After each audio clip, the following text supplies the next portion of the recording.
तो दोस्तों कैसा लगा?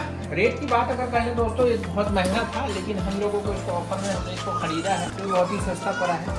और कितना सस्ता पड़ा है कमेंट बॉक्स में मैं आपको बता दूंगा। तो हमारा ये जो पड़ा है 7,000 रुपए का पड़ा है, 7,000 रुपए। ठीक है, तो अनबॉक्सिंग अगर अच्छी लगी शेयर कर दीजिएगा चैनल को, चैनल पे नहीं तो सब्सक्राइब कर दीजिए। हमारे चैनल पे अनबॉक्सिंग, किताबों का रिव्यू और ब्लॉगिंग जैसे कुछ टॉपिक्स आप लोगों के बीच में शेयर करेंगे।